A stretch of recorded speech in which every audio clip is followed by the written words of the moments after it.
The birds hummed above head as I lazily stretched back on the dock, feeling the warmth of the sun's comfort on my bare skin.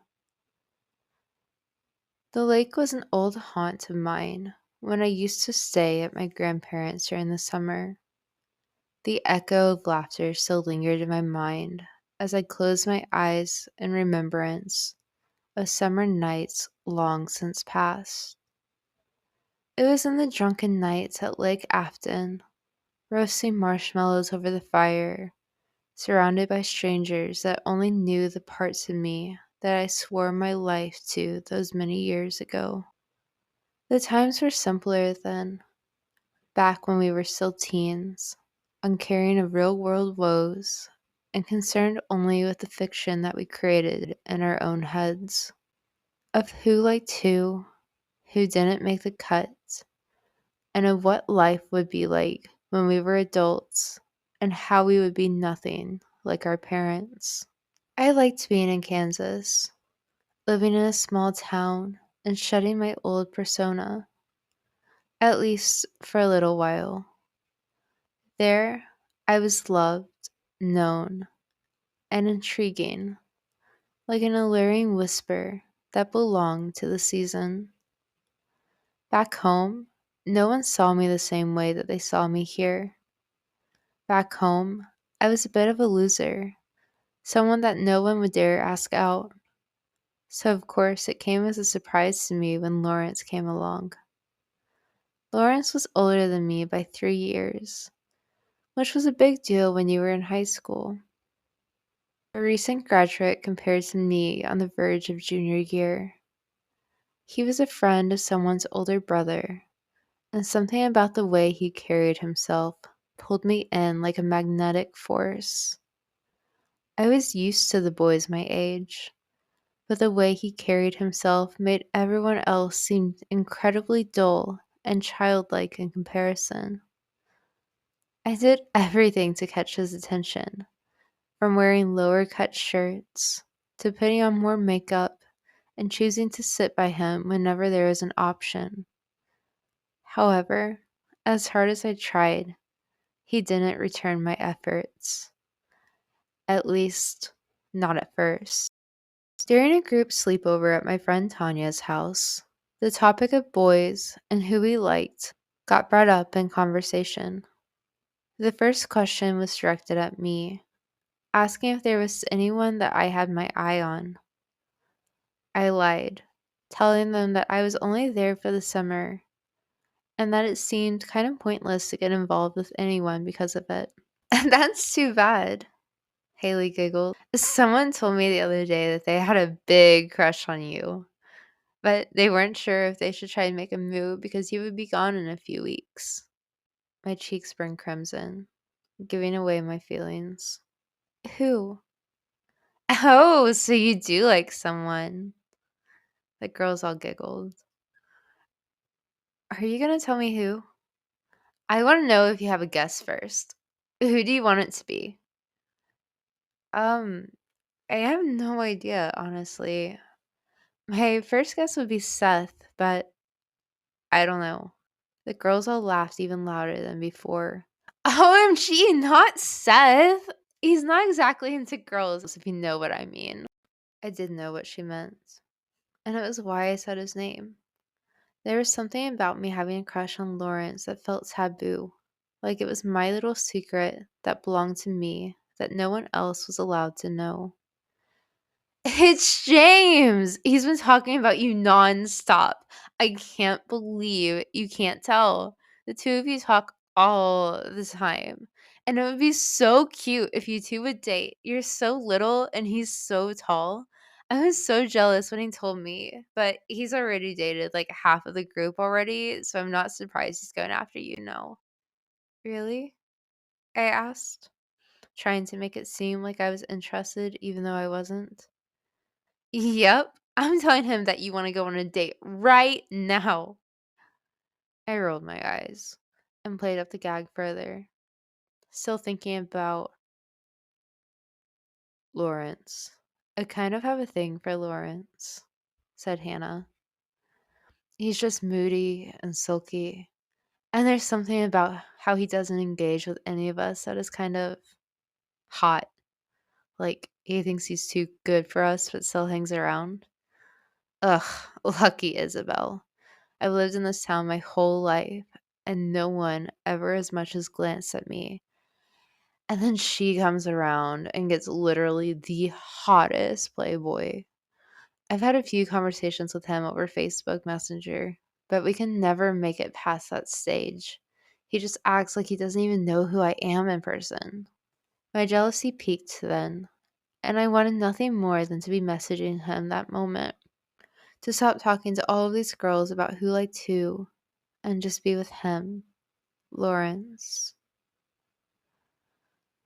Around 3 a.m., when most of the girls had fallen asleep, I hopped onto the computer and sent a friend request to Lawrence, hoping that he would accept it and that I too could have conversations with him on Facebook, or at least find out more about him from his post. Much to my surprise, he accepted the request almost instantly. I went to his page and looked at his bio. Hometown, Rose Hill. Age, 19. Relationship status, single. Last status, gone fishing, with a winky face next to it and a photo of him drinking out of a can covered with a koozie that was barely concealing the Pure logo. I thought about liking the post and commenting, but I didn't want any of the girls to notice that I was interested. I sent a few more friend requests to the other guys to cover my tracks when I heard the messenger ping. It was him. What are you doing up so late? He asked. I could ask the same of you, winky face. I couldn't sleep, and I saw that I had a friend request from you. You aren't stalking me, are you? What would you do if I said yes? That's a dangerous question. I might have to ask you on a date. And there it was, just like that, the start of something that I had been longing after since I first laid eyes on him. You'd have to talk to me first. I'd like to, but there's always too many people around. We should go somewhere private, just me and you. Flabbergasted and unsure of what I was doing, my heart beat wildly against me. I looked around the room, making sure that no one else was awake that could be witness to my conversation, as if I was doing something sneaky and wrong. You know, the age of consent is 16 in Alabama. I began to type out, unsure of where the sexy side of myself was coming from since I had never spoken that way with anyone before. He began typing again as my finger hovered over the enter key. I waited, the message still queued, unsure of what he would say when someone came up and tapped me on the shoulder. Are you messaging James? It was Haley. Startled, I accidentally pressed send before closing out of the account. No one. I was just messaging a friend back home. Uh-huh. Is that why you didn't want me to see it? Was it a boyfriend from back home? Something like that. I blushed. I can tell you like him. It's probably better anyways. Can you believe that Hannah has a crush on Lawrence? Imagine if he liked her back. That's so pedophile. Not that anyone would date her anyways, all the boys are so mean to her behind her back because of, well, her weight. What's wrong if Lawrence liked her back? If I was her, I would go for it. He's 3 years older than us. That's weird. He just graduated, so it's not that weird, right? I mean, if they were still in high school, then they'd both be high schoolers. Nah. Older boys only take your heart and rip it to shreds without even thinking about it. They don't care about girls our age. And the ones that do only do it because they can't get a girl their own age. Ergo, creepy. Plus, I don't know, there's just something about Lawrence that creeps me out, even if he was our age. Tell Hannah to give it up and that guy is bad news. Maybe she'll listen to you. I didn't take Haley's advice, neither the intentional nor unintentional. I sat back up from my lying position on the dock and began to pack my belongings back into my tote bag. Back in my Mazda 3, I began the 40-minute drive back to my grandparents', stopping at a coffee shop along the way. It was busy inside, extending the wait time exponentially as I sat down at a bench by the door. A familiar voice startles me as I hear the familiar pitch of Lawrence's voice as he orders a coffee, a quad shot Americano. I let my hair fall down over my shoulders, bending my body so that my face is practically covered from sight. It had always seemed inevitable that I would see Lawrence again, but I had only just moved to the area less than a week ago. It was too early to see him, to talk to him, to confront him about what had happened between the two of us. I remembered it all too well, from our first date to spending the evenings curled up in the back of a stupid old pickup truck, fooling around while stargazing, and all the cute little moments that came to a crashing halt as he decided that I was too young and that it would never work out between the two of us. Although I had moved on countless times over, it was the sting of his words that stuck with me the most. Remembering how I had given my all to him only for him to toss it to the side because there was nothing that I could have done to change the situation. I had always thought that our age would be a factor, but he had always acted as if it did not mean anything to him. It was a foolish thought, but part of me had wondered if I moved back to Kansas, if I were to see him again, if we would be able to start all over again now that age was no longer a factor. We were still friends on Facebook, and I knew from that he was single. Now, that man that I had dreamed of over and over was mere feet away from me, and I felt myself freezing in my tracks. What if time made it so we were no longer compatible, and he would no longer have the same feelings for me that he did back then? My dad had warned me when I told him that I was accepting a job in Wichita to stay away from Lawrence, and that he was bad news. That I didn't need to waste another year of my life pining over someone who didn't care about me enough. The yearning ache for answers dug at me every day like a fresh hell, and it seemed like a sign that we were supposed to meet again. After all, he worked in Wichita. There was nothing but the universe that could have brought us to the same coffee shop after all these years. Isabelle, your drink is available at the counter. I stood up and began walking to the counter, willing myself to talk to him, to answer the sign that the universe was giving me. But instead of even glancing in his direction, I grabbed my drink and scurried out the door. Damn it! I yelled once I was in my car. The moment was right there, and I was too chicken to do anything about it. I began to shift through my CDs and popped the one that he had made me so many years ago into the drive. Memories of our time together poured over me until my eyes began to swell with tears. I pulled over to the side of the road and drafted a text before deleting the message. No, Isabelle, if it was meant to be, it will happen again. Don't send that message. 20 minutes left in the drive. My phone rang. I answered it with anxious excitement, only to be let down by seeing my dad's name on the screen. Now, how's my favorite 23-year-old? Are you all settled in?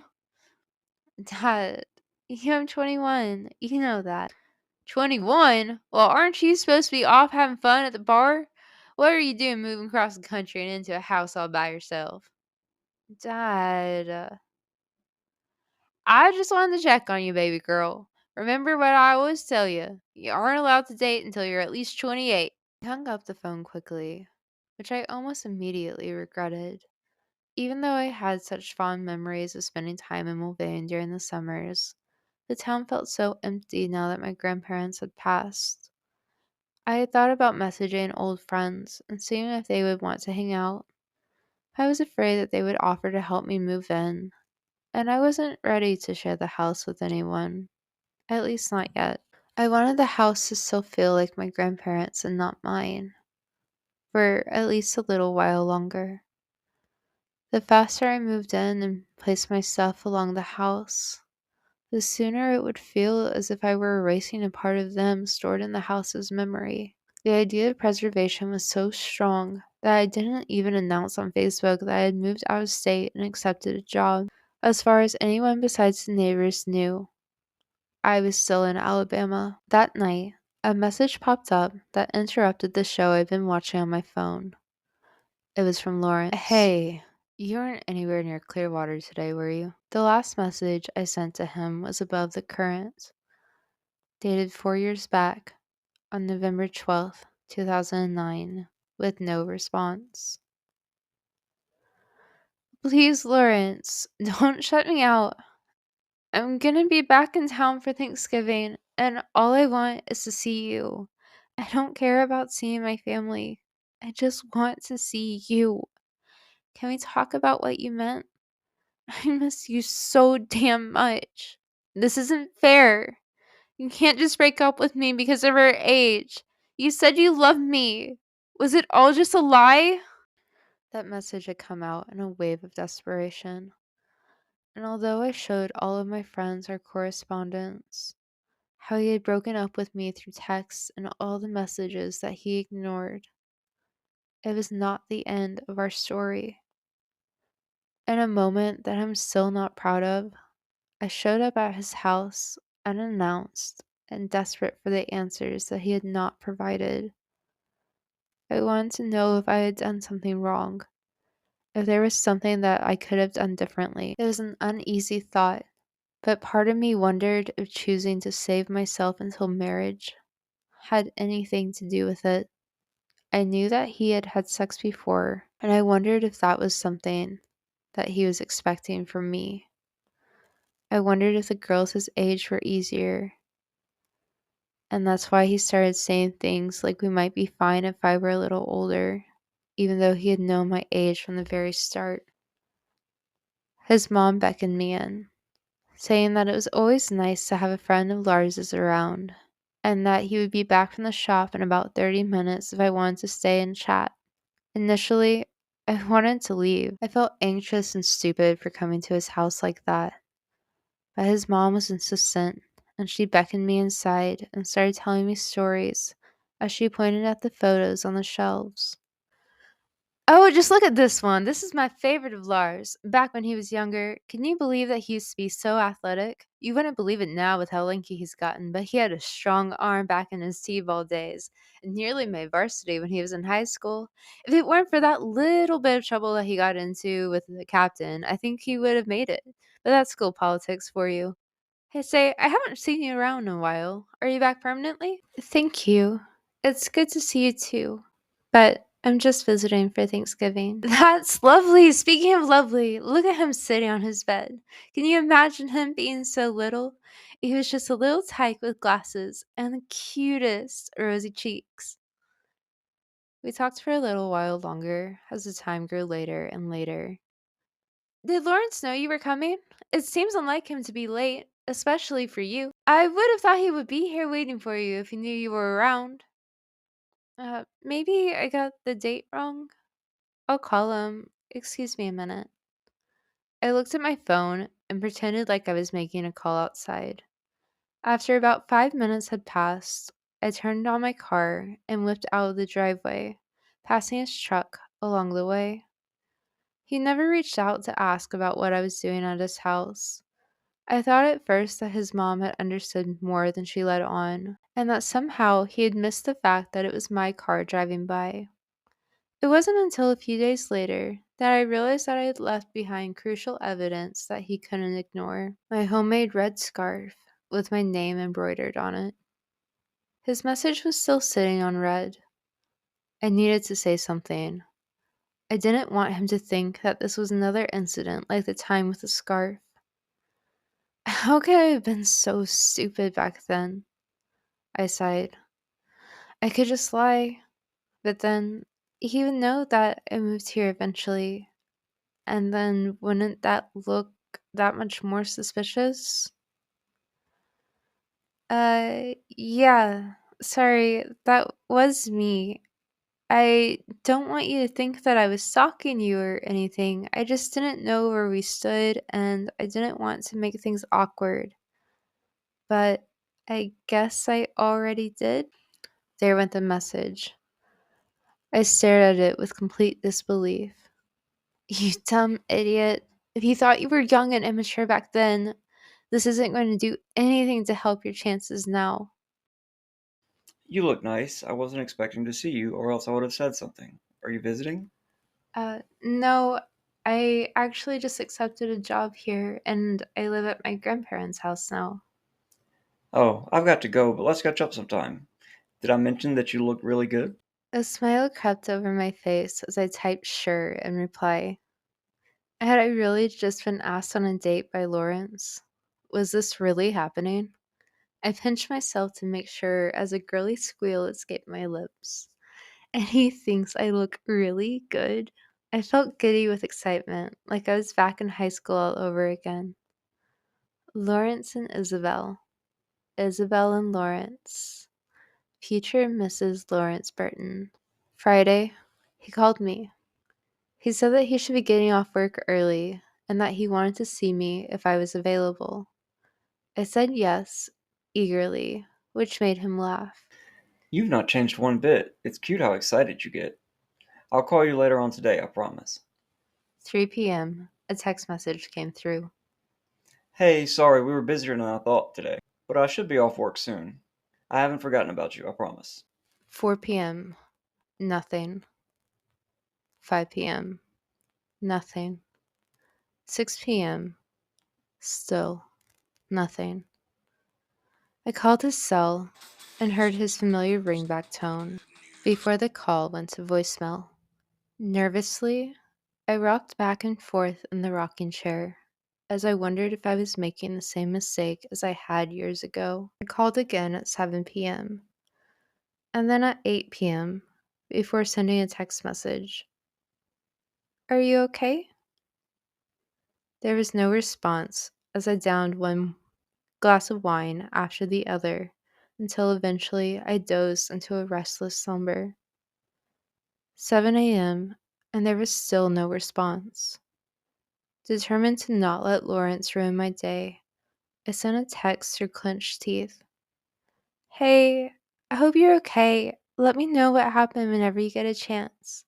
I probably won't be by my phone, but I will check my texts throughout the day. That was a lie, of course. I checked my phone with fervor throughout the day, growing more and more angry at his lack of response. I hoped that Lawrence wouldn't just stop talking to me again, but the feelings of anger and upset roared within me like a warning bell. Of course he would do this. This is Lawrence that you're talking about. Remember what he did to you? Shut up! I yelled at the invisible voice inside of my head. No, you always give him a free pass, but he's not who you think he is. He thought you were easy. You laid into him thick with the whole legal age of consent thing. You made it tantalizing for him. He was a pervert. All of your friends said so. If it wasn't so bad, why did he lie to his parents that you were his age? And why did he have you tell your grandparents that he was your age? I said, shut up! But the damage was done. Nothing about the relationship had ever felt normal, and the moments of tenderness had never felt as intimate or as sincere as I had wished for them to be. I was never sure if that was my fault or not, though. Part of me hoped that if Lawrence would have known that he was the first person to do more than kiss me, then he would have been more gentle and less aggressive. But the other part of me had a sinking suspicion that he would have been that much more forceful. 11 a.m. I heard the doorbell chime. My expectation was that it would be a neighbor, stopping by to say hello and introduce themselves. Ben said it was Lawrence. Hey there, I said, unsure of how to react to his sudden presence at my door. Hey, you busy? What are you doing here? Isn't that obvious? I'm returning the favor of a surprise visit. Oh, alright. The house is a bit of a mess. Mind if we go somewhere else? What's wrong with here? It's been a while since I was here last, and I'm tired of driving. I hesitated. This all felt too early to invite someone in. I wasn't sure if I was ready to give up the house and invite someone in as if it were mine. Are your grandparents home? I. He didn't know that they had passed away. I didn't want him to leave again, but the voice inside my head was begging me to lie. We can catch up some other time. I understand that seeing me again might raise some questions that you aren't ready to answer. No, it's just me here. It's okay. You can come inside. All idle chat was tossed aside the second that he stepped into the house, and it didn't take long before his arms were around me once again as we fell into a familiar embrace. Which way to your bedroom? I led him back that way, even though I didn't want to. His face was flushed as I whispered, I love you, to him in the frenzy of torn off clothes as he pushed me onto my twin sized bed. I wanted to enjoy it. I wanted to hear him say that he loved me too, but all I could picture while it was happening was a photo of him in his T-ball jersey, and I wondered where it had all gone wrong, and if the younger version of me would be happy with who I had become. He went to the bathroom to wash up after, as tears began to pour down my cheeks. I wiped at them feverishly, telling myself to get a grip and to not let him see me this way. It wasn't my first time, but it didn't feel the way I had imagined it to feel. He came back and laid down on my bed and motioned for me to join him. Together in silence, we stayed for minutes, if not hours, in that position, as I listened to him gently snore as he drifted off to sleep. The magic of the house had shattered, and I wondered if the thought of our relationship had only been a masterpiece in my imagination, shielded from the weight of the real world. Whatever I had been expecting, it hadn't been this. Around 2 p.m., I nudged him awake as he looked over at me with a genuine smile. I hadn't expected that. I didn't expect that either.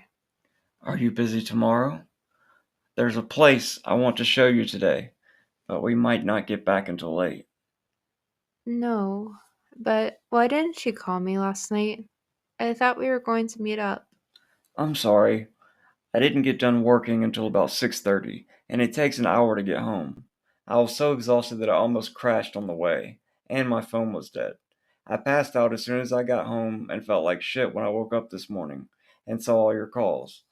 That's why I wanted to see you, to make sure that you knew I wasn't playing games with you. I was worried about you.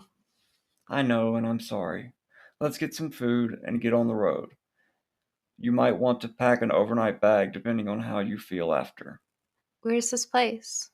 You'll just have to trust me. We stopped at Sonic on the way out of town as the waves of nostalgia pulled me out of my headspace of reservation. And can we get 2 drinks, one cherry limeade, and a Coke with raspberry and lime? You remembered?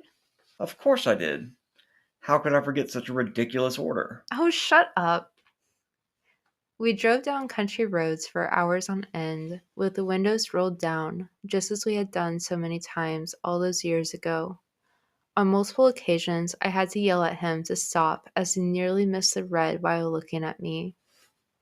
I can't help how absolutely gorgeous you look with the wind in your hair. He smiled as he placed his hand on my inner thigh, squeezing it tightly. Lawrence! I swear, if you get us in a wreck! What, you want to drive? You've never let me drive this stupid pickup truck. Fuck the patriarchy. If the woman wants to drive, let her drive.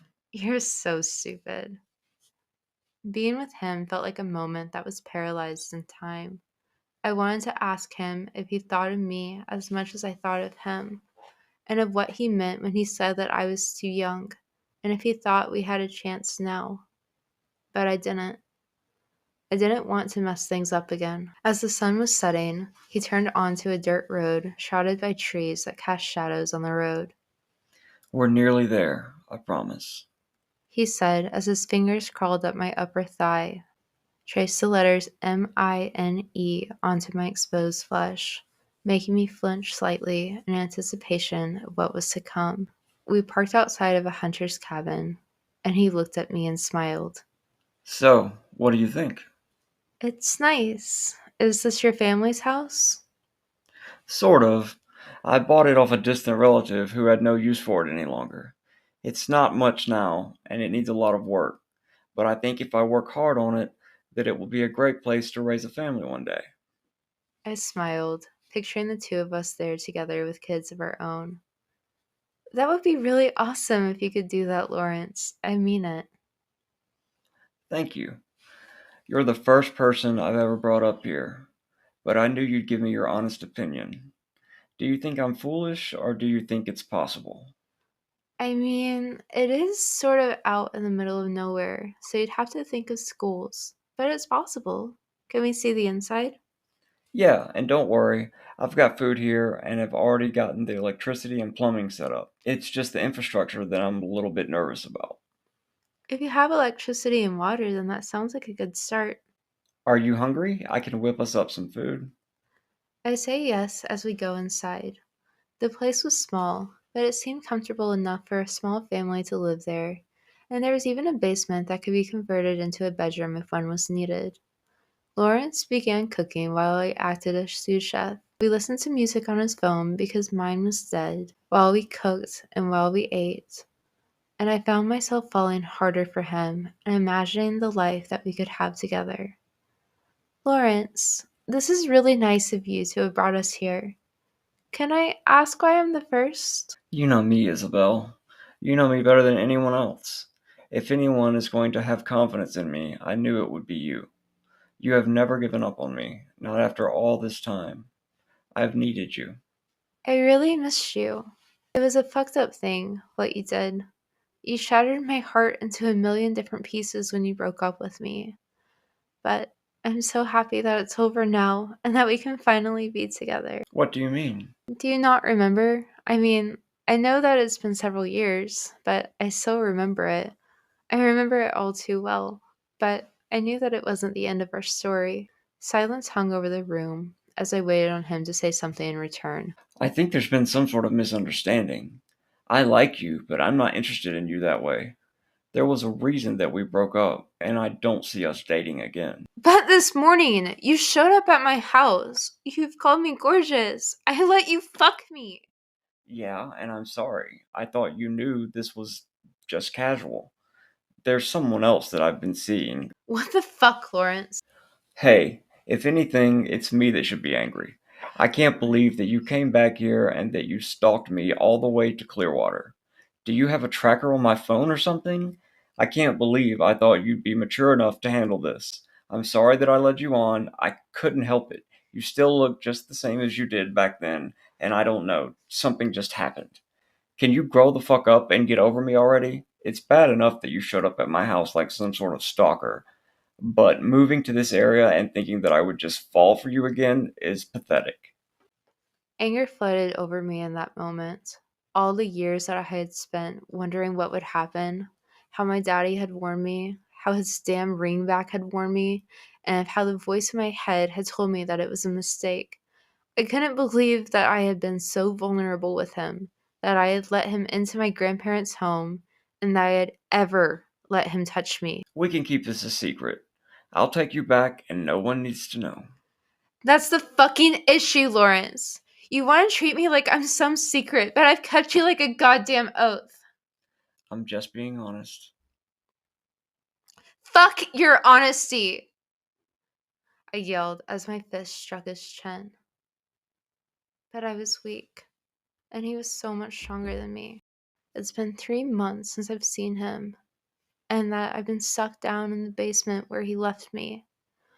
I don't know if it was preemptive or not. When he pushed me down the stairs next to the kitchen, I don't know if he even checked on me after I banged my head on the wall to see if I was okay, or if I was even alive.